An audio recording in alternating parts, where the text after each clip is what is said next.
Volvo fans are rightly focused on the excitement happening at the upper reaches of the company's model range, where the XC90 crossover and the upcoming S90 flagship sedan have been capturing headlines. There's an addition to the firm's more mainstream S60 range for 2016 that shouldn't escape notice, though.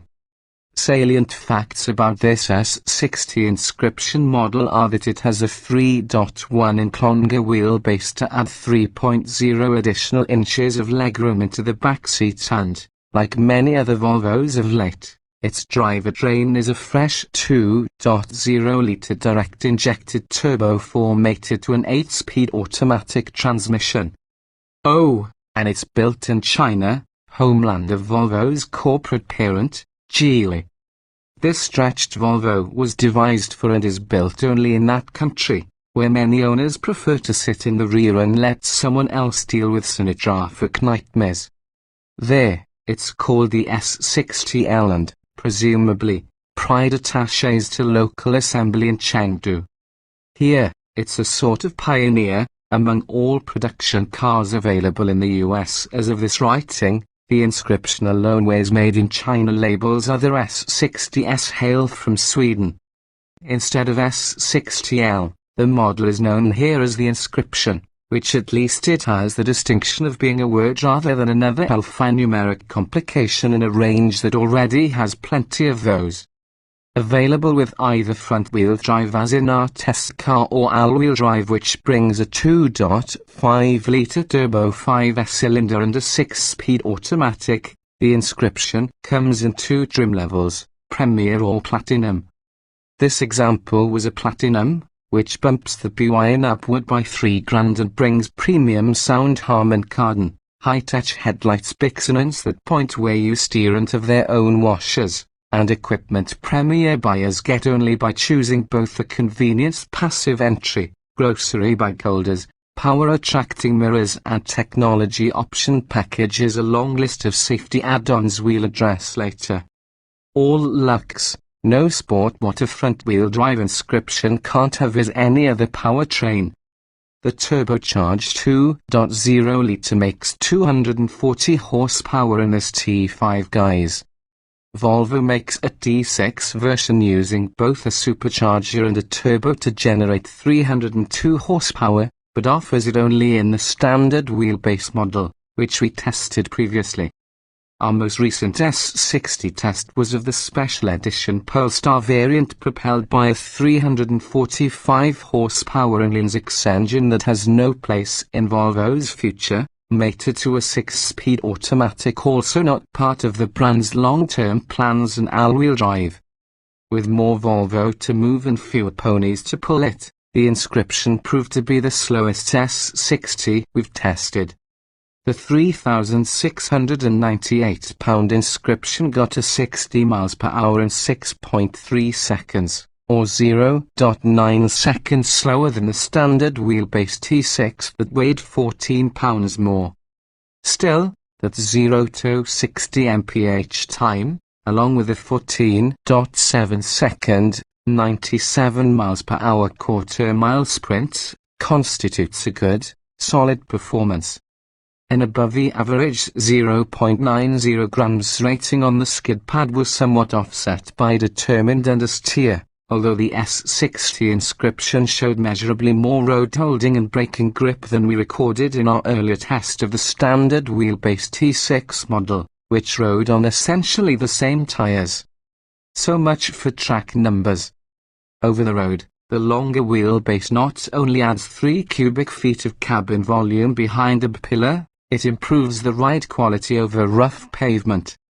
It also dulls the sense of responsiveness that we've enjoyed in S60s with sport suspension upgrades. A sportier suspension is another thing luxury-oriented Inscription customers can't get but presumably don't want. The engine delivers torque aplenty and the transmission does a good job of making use of it while returning a real-world 25 miles per gallon in our hands. Smack on EPA city rating and 1 mile per gallon better than we got in the T6. you'd need a gentle toe on the gas pedal to approach the EPA's 37 miles per gallon highway estimate, but those motivated to choose this version of the S60 aren't likely to be hard drivers and should get better economy than we did. The wheelbase stretch makes the back seat a good enough place for adults, although the total cabin volume still falls short of mainstream midsize cars such as the Ford Fusion and the 2016 Chevy Malibu. Pretty wood and leather trimmings can no longer fully offset the aging, although elegantly simple, dashboard design with its pictographic buttons for the climate control set amid a giant keypad that makes us think of the jitterbug phones wielded by nursing home residents. That said, these controls are easier to find and use while in motion than the systems used by many competitors, and Volvo has updated the functions offered via the 7.0-inch color LCD screen over the years. Socially secure shines a build though it may be, the S60 Inscription Platinum exemplifies the safety-first, socially responsible Swedish credo of Volvo, inventor of the three-point seatbelt, as it never fails to remind us. Total security may be an illusion, but it's one this car conveys as theatrically as the TSA's remove ear shoes, throw out a water bottle check lines at airports.